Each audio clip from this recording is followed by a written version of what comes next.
Iran appears to have beaten down sudden protests. Tehran, Iran. The strength of protests shaking Iran was unclear on Thursday after a week of unrest that killed at least 21 people, with fewer reports of demonstrations as government supporters again took to the streets in several cities and towns. It wasn't immediately clear if the drop in reports of new demonstrations challenging Iran's theocratic government meant the protests were subsiding or that the authorities' blocking of social media apps had managed to stop protesters from offering new images of rallies. However, while CBS News sources in Iran said there were sporadic, small uprisings reported around the country, the deployment of thousands of security forces appeared to have largely restored order in most places.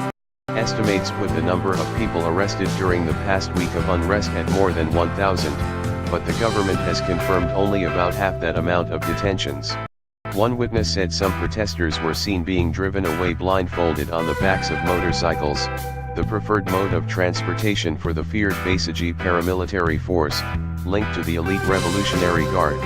Meanwhile, the Trump administration acknowledged the speed and breadth of the protests took both it and the Iranian government by surprise. The past week's protests have been the largest in Iran since the disputed 2009 presidential election, which ended in bloodshed. While many Iranians denounce the violence that has accompanied some demonstrations, they echo the protesters' frustration over the weak economy and official corruption. Thousands rallied on Thursday in support of the government in various towns and cities, including in the northeastern city of Mashhad, where the anti-government protests began last week and extended to other cities. State television repeatedly broadcast nationalistic songs and described the pro-government rallies as an answer to rioters and supporters to the riot that appeared to be a reference to President Donald Trump, who tweeted in support of anti-government rallies. Iran is failing at every level despite the terrible deal made with them by the Obama administration. The great Iranian people have been repressed for many years.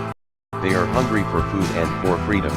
Along with human rights, the wealth of Iran is being looted. Time for change. Donald J. Trump, at Real Donald Trump, January 1, 2018.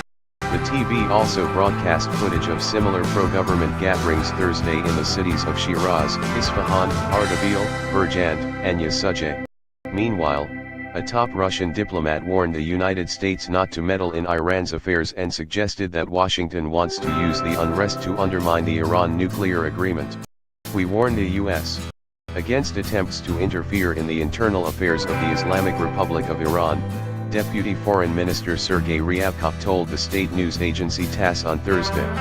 Ryabkov also said Washington is tempted to use the moment to raise new issues with regard to the JCPOA, the Joint Comprehensive Plan of Action that limits Iran's nuclear program, including restricting uranium enrichment for 10 years.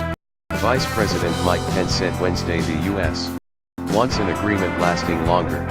In a letter Wednesday to United Nations officials, Iranian Ambassador Gholam-Ali Khosrow complained that Washington was intervening in a grotesque way in Iran's internal affairs.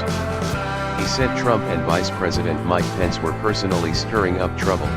The President and Vice President of the United States, in their numerous absurd tweets, incited Iranians to engage in disruptive acts, the ambassador wrote to the UN Security Council President and UN Secretary-General Antonio Guterres. Iran's Foreign Minister Javad Zarif pointed to Mr. Trump's own previous comments voicing support for the Iranian people, saying the U.S. leader had an odd way of showing such respect for Iranians. Trump has an odd way of showing such respect for Iranians, from labeling them a terrorist nation and banning them from visiting the U.S., to petty insults on the name of the Persian Gulf. But best of all, helping them by depriving them of the economic dividends from the number JCPOA. Javad Zarif, at Zarif, January 4, 2018. Trump's UN envoy, Ambassador Nikki Haley, has called for an emergency Security Council meeting on Iran, saying the UN needed to speak out in support of the protesters. As yet, no meeting has been scheduled. Late Wednesday, senior Trump administration officials acknowledged their surprise that the protests took hold so quickly. This was not on our radar, said one official, who like the others spoke on condition of anonymity to discuss intelligence matters. The The officials said they believed conservative opponents of Iranian President Hassan Rouhani, a relative moderate within Iran's clerically overseen government, started the demonstrations in Mashhad, but quickly lost control of them. That largely mirrors analysts' beliefs. The officials also said internet suppression by Iranian authorities made it difficult for protesters to publish their videos, with an upload sometimes taking the entire day. They said the U.S. government is still looking at its options at helping open up the internet, though no decision has been taken yet.